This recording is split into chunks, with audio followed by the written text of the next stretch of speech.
Bing bongy bong, bing bongy bong.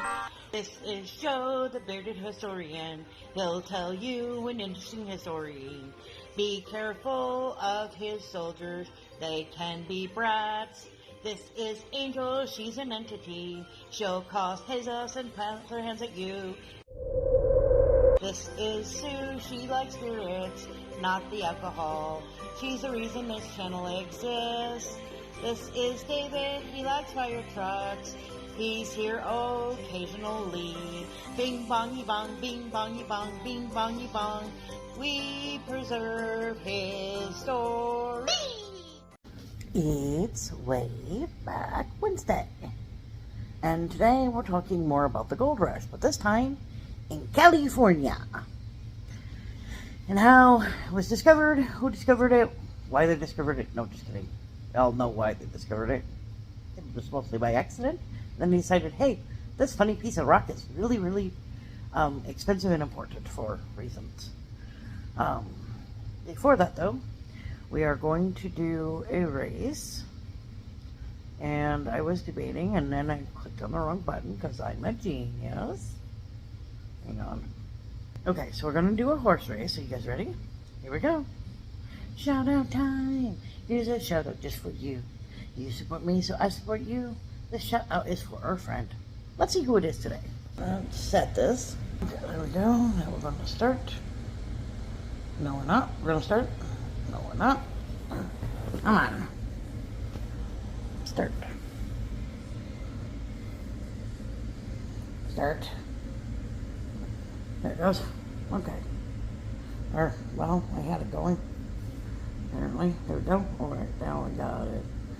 We've got Tramps, we got Stace, we got Martin, Lashes, Team Spec, Mimi, Carrie, Team Para, Spirit, Witch, 755, Gypsy, Aisha, Carrie, Jackie, Gen X, Really Haunted, She Stole, Mountain Man, VS, Bait, Brad, Watchers, Patty, Teza, Flippa, Lucky Cat, Praying, Oma, Wicked Hawk, Just Doing, Talks, Lynn, Neil, excuse me, Kenny and Debbie, currently in the lead, Carnivore, Turtle, Makeup, oh, P1, hang on.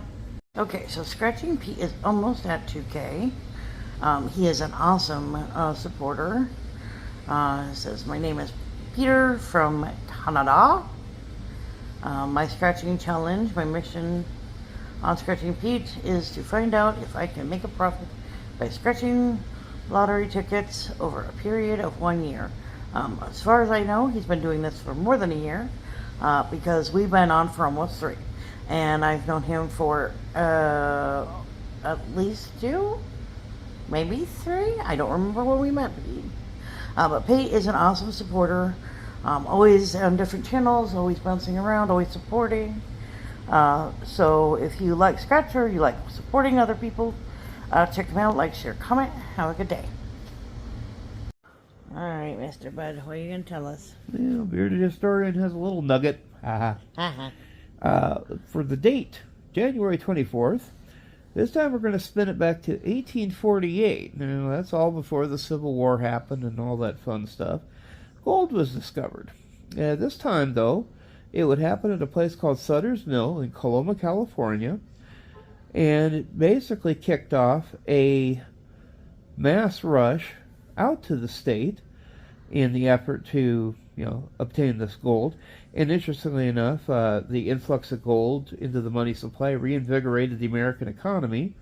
Sudden population increase allowed California to go rapidly to statehood with the Compromise of 1850. The gold rush had severe effects on native Californians and accelerated the Native American population decline from disease, starvation, and the California genocide. I don't believe it. Now, interestingly enough, the effects of the gold rush were substantial. Whole indigenous societies were attacked or pushed off their lands by gold seekers called the 49ers, referring to the 1849, peak year for gold rush immigration. Not the football team? No. Damn it. Outside of California, the first actually to arrive were from Oregon, the Sandwich Islands, or Hawaii, and from Latin America in late 1848. Of the approximately 300,000 people who came to California during the gold rush, about half arrived by sea. The other half came overland on the California Trail and the Gila River Trail. Now, 49ers often faced substantial hardships on the trip. While most of the newly arrived were Americans, the gold rush attracted thousands from Latin America, Europe, Australia, and China. Agriculture and ranching expanded through the state to meet the needs of the settlers. San Francisco, this is fun. They actually went from about 200 residents in 1846 to a boomtown of 36,000 Wow. by 1852. So That's a jumping place. yeah, in 6 years. Roads, churches, schools, and other towns were built throughout California. By 1849, a state constitution was written, and the new constitution was adopted by referendum vote. The future state's interim first governor and legislature were chosen, and by September 1850, California became a state. Woo. Now, at the beginning of the gold rush, there was no law regarding property rights in the gold fields, and a system of staking claims was developed. Prospectors retrieved the gold from streams and the riverbeds using simple techniques such as panning. Although mining caused environmental harm, more sophisticated methods of gold recovery were developed and later adopted around the world. New methods of transportation developed as steamships came into regular service. By 1869, railroads were built from California to the eastern United States, and at its peak, the technological advances reached a point where significant financing was required, increasing the proportion of gold companies to individual miners. Gold worth tens of billions in today's U.S. dollars were recovered, which led to great wealth for a few, while many who had participated in the California gold rush earned little more than they had started with. Now, gold was first discovered in California as early as March 9th, 1842, at the Rancho San Francisco in the mountains north of the present-day Los Angeles. California native Francisco Lopez was searching for stray horses and stopped by the bank of a small creek in today's Plaza Canyon, about 3 miles east of present-day Newhall, California, and about 35 miles northwest of L.A. While the horses grazed, Lopez dug up some wild onions and found a small gold nugget in the roots among the bolls. He looked further and found more gold. Lopez took the gold to authorities who confirmed its worth. Lopez and others began to search for other stream beds with gold deposits in the area. They found several in the northeastern section of the forest within present-day Ventura County. In November, some of the gold was sent to the U.S. Mint, although otherwise attracted little notice. In 1843, Lopez found gold in the San Feliciano Canyon near his first discovery, and Mexican miners from Sonora worked the placer deposits until 1846.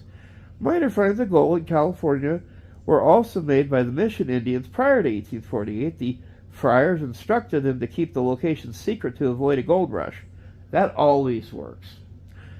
In 1847, in January, 9 months into the Mexican-American War, the Treaty of Cajahinga was signed, leading to the resolution of military conflict in the Alta California, Upper California.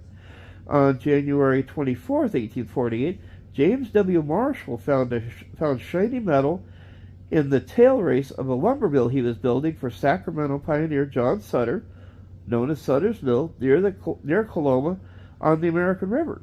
Marshall brought what he found to Sutter, and the two privately tested the metal. After the test showed that it was gold, Sutter expressed dismay, wanting to keep the news quiet because what he feared would happen to his plans for an agricultural empire if there was a gold rush in the region. Well, the Mexican-American War ended on May 30th with the ratification of the Treaty of Guadalupe-Hidalgo, which formally transferred California to the United States. Having sworn all concerned at the mill to secrecy, in February of 1848, Sutter sent Charles Bennett to Monterey to meet with Colonel Mason, the chief U.S. official in California, to secure the mineral rights of the land where the mill stood. Bennett was not to tell anyone of the discovery of gold, but when he stopped at Vicentia, he heard talk about the discovery of coal near Mount Diablo, and he blurted out the discovery of gold. Duh. He continued to San Francisco, where again he could not keep the secret. One secret just can't stay with a single person. It just happens. At Monterey, Mason declined to make any judgment of the title to land and mineral rights, and Bennett, for the third time, revealed the gold discovery. Now, by March of 1848, rumors of the discovery were confirmed by San Francisco newspaper publisher and merchant Samuel Barron. Now, Barron hurriedly set up a store to sell gold prospecting supplies, and he walked through the streets of San Francisco holding aloft a vial of gold, shouting, "Gold, gold, gold from the American River." In August 19th, 1848, the New York Herald was the first major newspaper on the East Coast to report the discovery of gold. On December the 5th, 1848, U.S. President James K. Polk confirmed the discovery of gold in an address to Congress. As a result, individuals seeking to benefit from the gold rush, later called 49ers, began moving to the gold country of California, or motherlode, from other countries and from other parts of the United States. As Sutter had feared, his business plans were ruined after his workers left in search of gold and the squatters took over his land and stole his crops and cattle. Well then, how rude. Yeah, no kidding. San Francisco had been a tiny settlement before the rush began.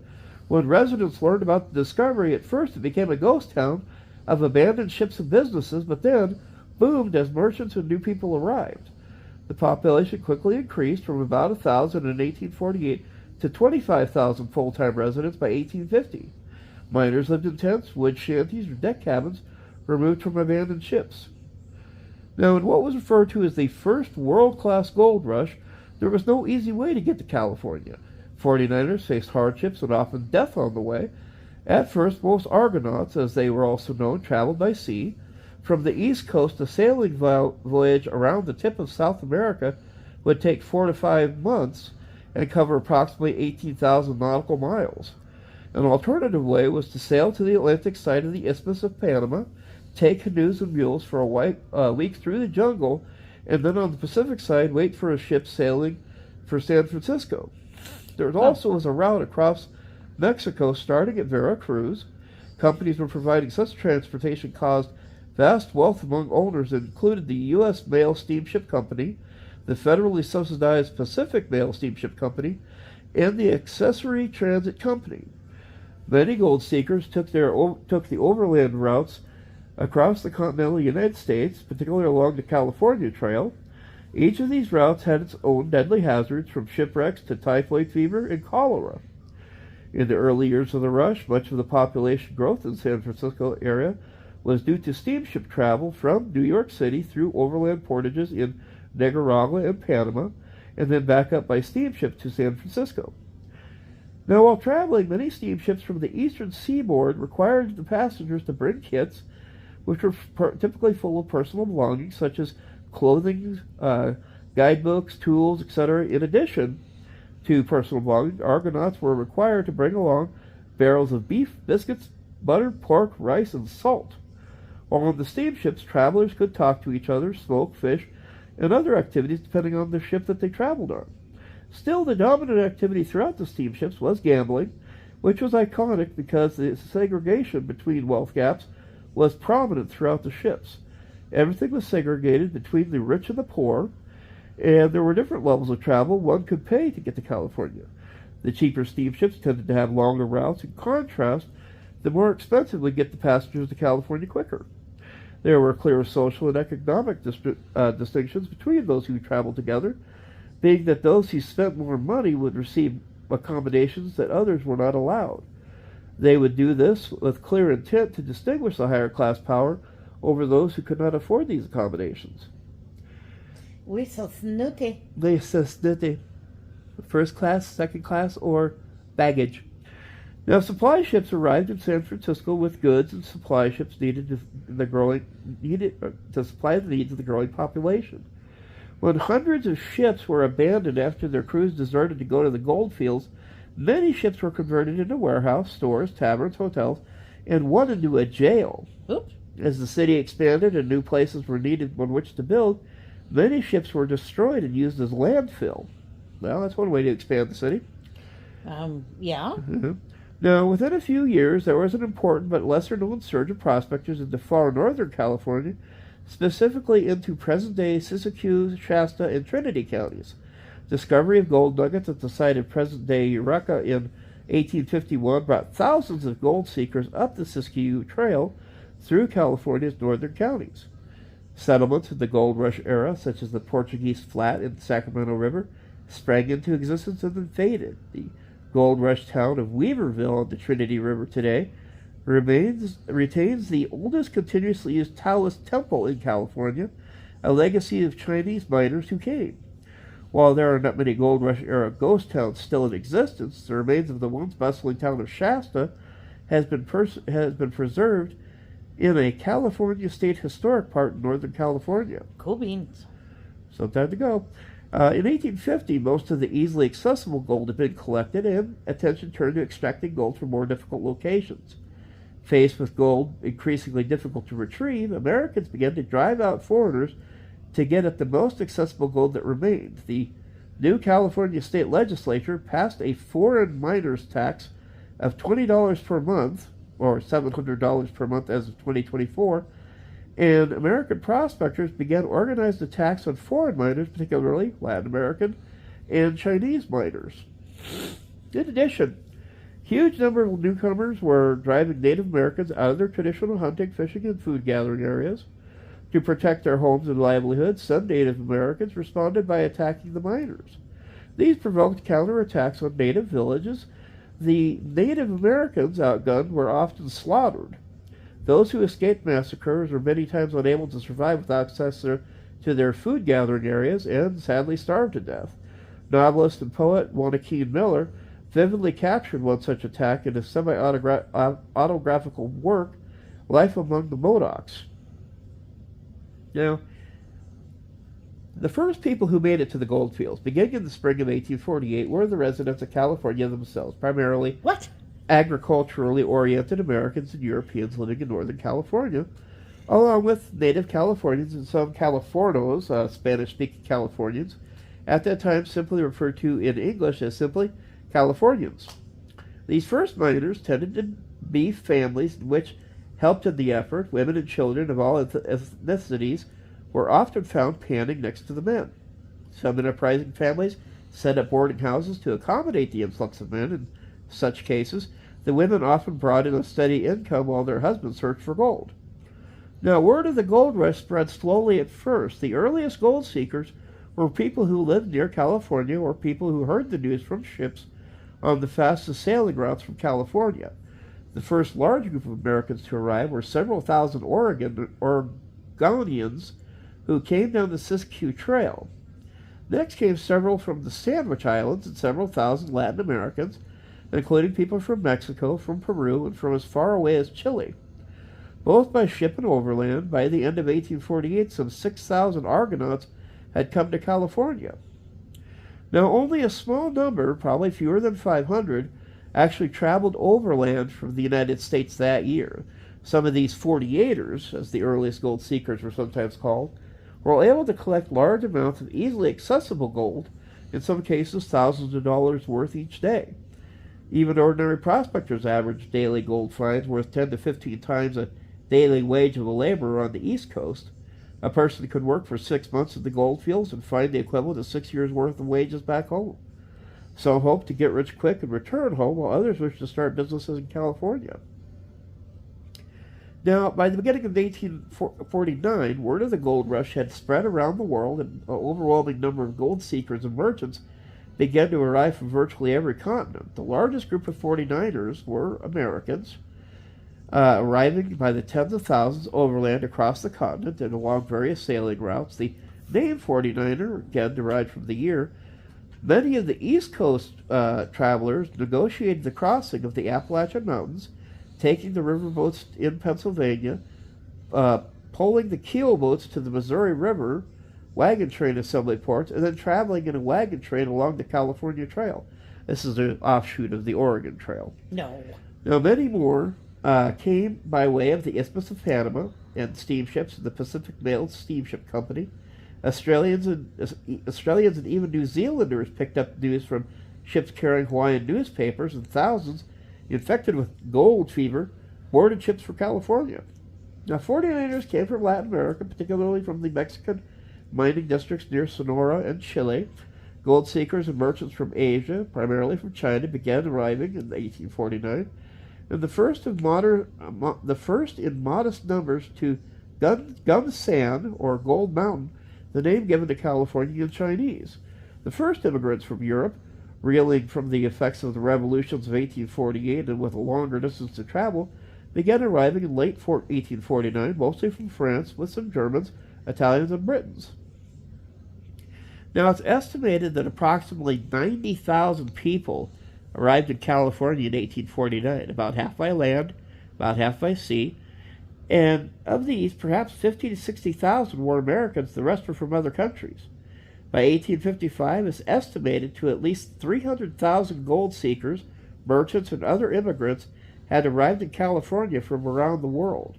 The largest group continued to be Americans, but there were tens of thousands each from Mexico, Chinese, Britons, Australians, French, and Latin Americans, together with many smaller groups. Excuse me. They even had smaller groups of miners, African Americans, Filipinos, Basques, and Turks. Now, people from small villages in the hills near Genova, Italy, were among the first to settle permanently in the Sierra Nevada foothills. They brought with them traditional agricultural skills developed to survive the cold winters. A modest number of miners from the African ancestry, probably less than 4,000, had come from the southern states, the Caribbean, and Brazil.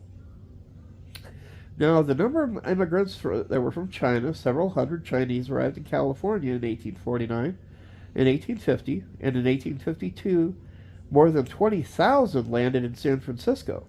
Their distinctive dresses and appearance were highly recognizable in the goldfield. Chinese miners suffered enormously and enduring violent racism from white miners who aimed their frustrations at foreigners.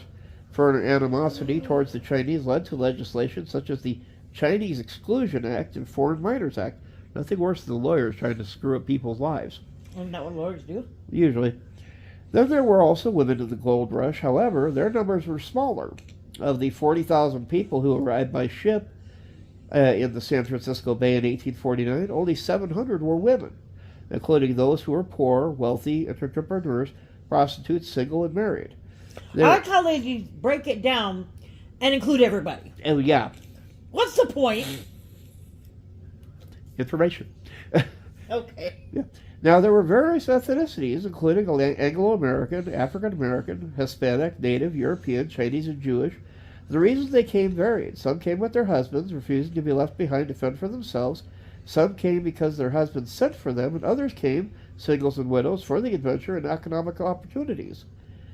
On the trail, many people died from accidents, cholera, fever, and a myriad of other causes, and many women became widows before even setting eyes on California. Of course. While in California, many women became widows frequently due to mining accidents, disease, or mining disputes of their husbands. Life in the gold fields offered opportunities for women to break from their traditional work. Now, when the gold rush began, California goldfields were particularly lawless places. When gold was discovered at Sutter's Mill, California was still technically part of Mexico under the American military occupation as a result of Mexican-American War.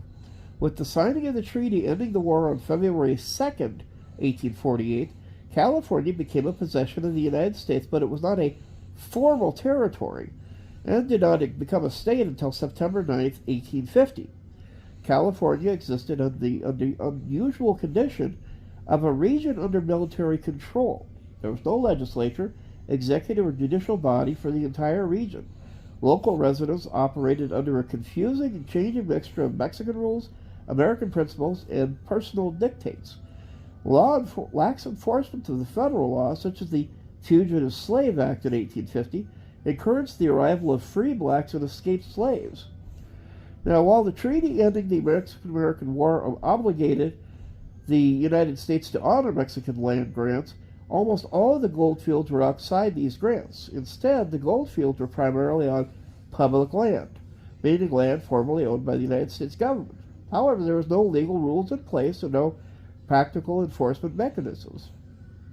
The benefit of the 49ers was that the gold was simply free for the taking at first. In the gold fields at the beginning, there was no private property, no license fees, and no taxes. The miners informally adapted Mexican mining law that had existed in California. For example, the rules attempted to balance the rights of early arrivals with the site with later arrivals. A claim could be staked by a prospector, but that claim was only valid as long as it was being actively worked. Miners worked at a claim only long enough to determine its value, and if a claim was deemed of low value, as most were, miners would abandon the site in search of a better one. In the case where a claim was abandoned or not worked upon, other miners would claim jump the land. Claim jumping meant that a miner began working on a previously claimed site. Disputes were often handled personally and violently, and were sometimes addressed by a group of prospectors acting as arbitrators. This sometimes led to heightened ethnic tensions. In some areas, the influx of many prospectors could lead to a reduction of the existing claim size by simple pressure. Now, approximately 400 million years ago, California lay at the bottom of a large sea, including underwater volcanoes depositing lava and minerals, including gold, onto the seafloor. By tectonic forces, the minerals and rocks came to the surface of the Sierra Nevada and eroded. Water carried the exposed gold downstream and deposited it in quiet gravel beds along the side of the old rivers and streams. These 49ers first focused their efforts on these deposits of gold. Because the gold in California gravel beds was so richly concentrated, these early 49ers were able to retrieve loose gold flakes and nuggets with their hands, or simply pan for gold in rivers and streams. Panning cannot take place on a large scale, and industrious miners and groups of miners graduated to placer mining using cradles or rockers and log toms to process larger volumes of gravel. Miners would also engage in coyoting, a method that involved digging a shaft 6 to 13 meters deep into the placer deposits along a stream. Tunnels were then dug in all directions to reach the richest veins of pay dirt. In the most complex placer mining, groups of prospectors would divert the water from an entire river into a sluice alongside the river and then dig for the gold in newly exposed river bottom. Modern estimates as much as 12 million ounces of gold were removed in the first 5 years of the gold rush. In the next stage, in 1853, hydraulic mining was used by in ancient gold-bearing gravel beds on hillsides and bluffs using the gold fields. In a modern style, hydraulic mining first developed in California and now later used around the world. A high-pressure hose is directed a powerful stream or jet of water at gold-bearing gravel beds. This loosened the gravel, and gold would then pass over the sluices, and the gold settling to the bottom where it was collected. By the mid-1880s, it's estimated that 11 million ounces of gold, worth approximately $15 billion in December 2010 prices, had been recovered by hydraulic mining. Now, a byproduct of these extraction methods was that large amounts of gravel, silt, heavy metals, and other pollutants went into the streams and rivers. As of 1999, many areas still bear the scars of hydraulic mining, since the resulting exposed earth and downstream gravel deposits do not support plant life.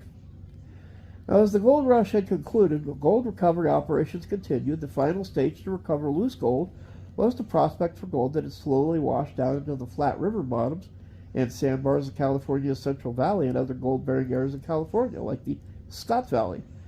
By the late 1890s, dredging technology, also invented in California, had become economical, and it's estimated more than 20 million ounces was recovered by dredging.